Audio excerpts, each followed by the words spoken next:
आज हम आपको 3 फेज़ सप्लाई की जांच कैसे की जाती है इसे आपको बताएंगे।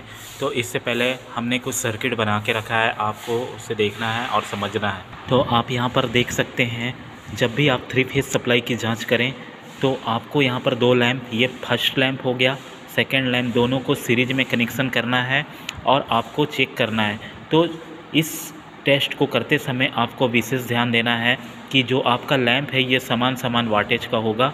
इसका रीज़न ये होता है कि समान वाटेज में यहाँ पर वोल्टेज ड्रॉप सेम होगा, यहाँ पर वोल्टेज ड्रॉप सेम होगा।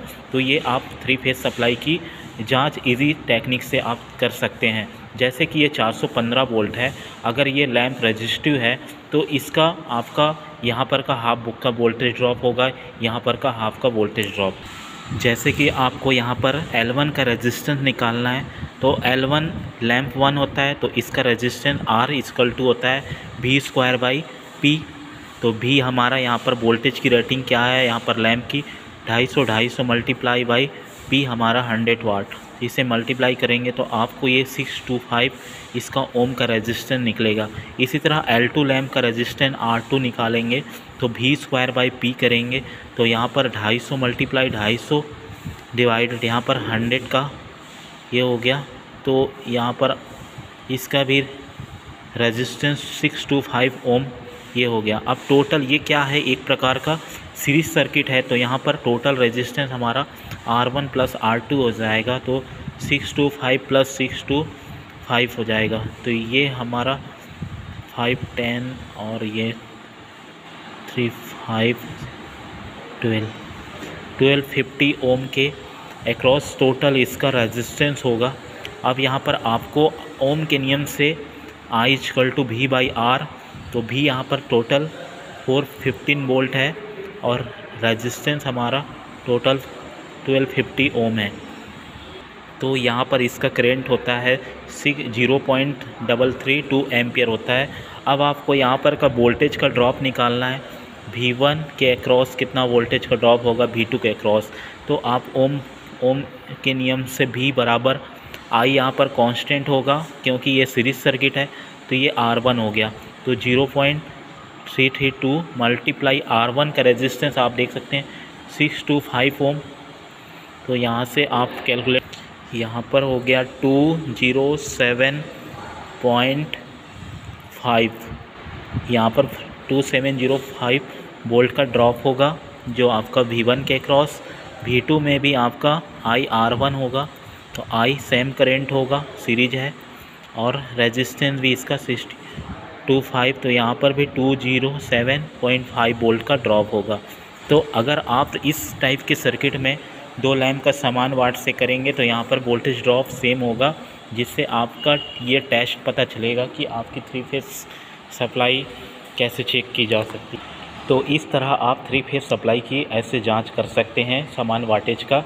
यदि इसमें अगर थोड़ा सा भी आप इसमें डिफरेंट वाट का लैंप यूज कर दिए, ये 100 वाट का 200 वाट का लैंप, तो ये वाला सर्किट क्या होगा, तो हम इसको बना के देखते हैं। तो आप यहाँ पर देख सकते हैं, यहाँ पर एक 100 वाट हो गया 250 वोल्ट, और यहाँ पर 200 वाट 250 वोल्ट। पहले क्या समान वाटेज थे, अभी क्या डिफरेंट कर दिया, 100 वाट 200 वाट। अगर आप ऐसे चेक करेंगे तो आपके प्रैक्टिकल्स में क्या देखा गया है, ये 100 वाट का लैंप फ्यूज़ हो जाता है। तो ये फ्यूज कैसे होता है, इसका हम यहाँ पर प्रैक्टिकल सॉल्व करके देखते हैं इसको कितना होता है। तो यहाँ पर भी आपको ये L1 ये L2, यहाँ पर भी आपको लैंप का रेजिस्टेंस निकालना है। L1 lamp 1 R1 equal to V²/P होता है, तो ये 250 मल्टीप्लाई 250 डिवाइडेड 100 वाट का है। तो यहाँ पर आप निकालेंगे तो ये मल्टीप्लाई कट गए, तो ये 625 ओम यहाँ पर होगा। L2 का आप निकालें, R2 इक्वल टू V²/P, यहाँ भी 250 वोल्ट, और यहाँ पर लैंप की रेटिंग क्या है, 200 वाट है, तो ये 625 में 2 का डिवाइड करेंगे तो 2 3 एंड 1 2 5 ओम, इसका हाफ हो जाएगा 625 का। अब ये एक प्रकार का सीरीज सर्किट है, तो यहाँ पर टोटल रेजिस्टेंस क्या हो जाएगा, R1 प्लस R2 हो जाएंगे, तो 625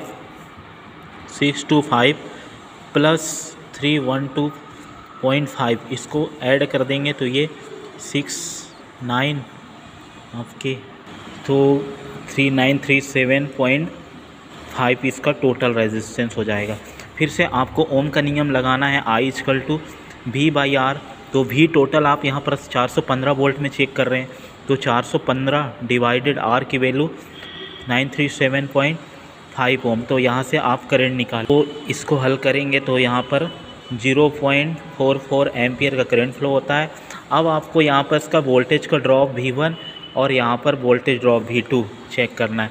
तो यहाँ पर V1 का ओम के अकॉर्डिंग I यहाँ पर कांस्टेंट रहेगा, आपका सीरीज सर्किट है, तो R1 सर्किट हो गई 0.44 मल्टीप्लाई R1 की वैल्यू देख सकते हैं आप 625 है, इसका आपको मल्टीप्लाई करना है। V2 भी ऐसे ही करना है, R2 0.44 यहाँ पर 312.5। तो यहाँ पर जो वोल्टेज का ड्रॉप होगा, तो यहाँ पर जो वोल्टेज का ड्रॉप होगा V1 में 275 वोल्ट का ड्रॉप हुआ 275, और V2 में 137.5 वोल्ट का ड्रॉप हुआ।